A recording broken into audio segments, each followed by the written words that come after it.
She danced and danced and danced. And then the prince, who was already getting bored, as none of the maidens had impressed him, noticed Olamma. He smiled, enchanted by her natural elegance and the pure joy in her dance.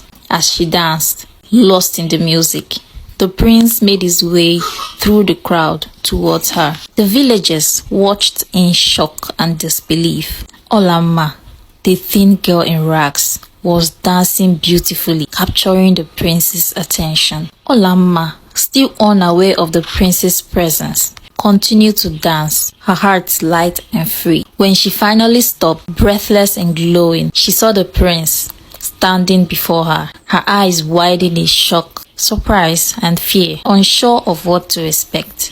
The prince smiled warmly at her and then turned to his mother, the queen, who was watching from her throne.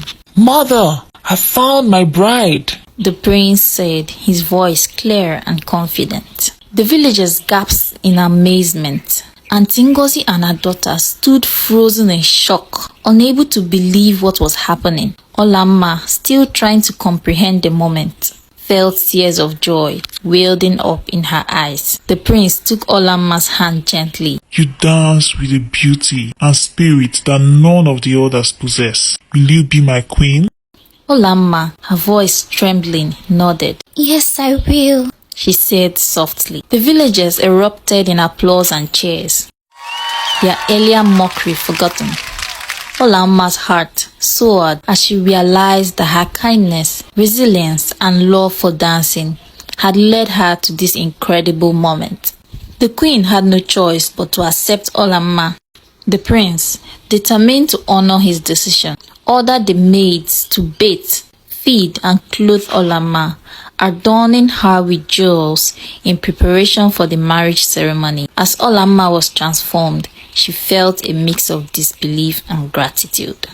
Back in Aunty Ngozi's home, Amara, Chinyere, and their mother were left in shock and shame. Their compound remained dirty and the plates unwashed, as Olamma was now staying in the palace quarters, receiving queenly treatment.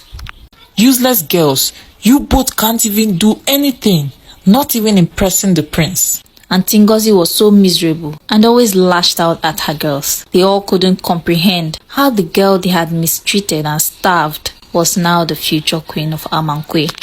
The day of the marriage ceremony arrived, and it was a grand affair. The entire village gathered to witness the event, their eyes widened in awe and astonishment.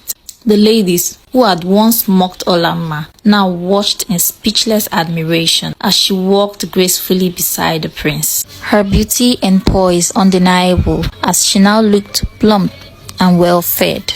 Aunty Ngozi and her girls watched from the back of the crowd. They were too ashamed to even show their faces, but Olamma spotted them and gestured them to come closer.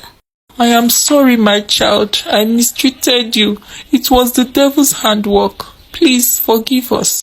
"It's okay, Auntie. You are forgiven." Olamma forgave them because she knew everything was God's plan, although she kept her distance from them.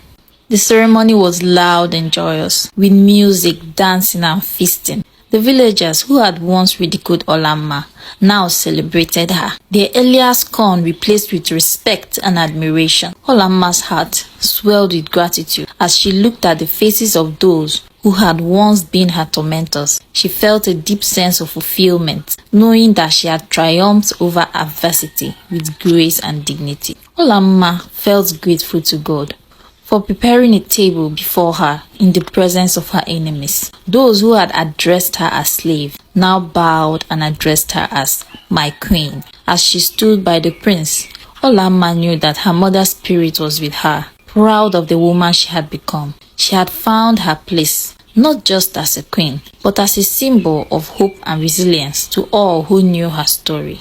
The prince, now crowned king, and his queen, Olamma, ruled the kingdom with grace and wisdom. Olamma's journey from rags to riches became a cherished legend, reminding everyone that with kindness and resilience, even the most unlikely dreams could come true.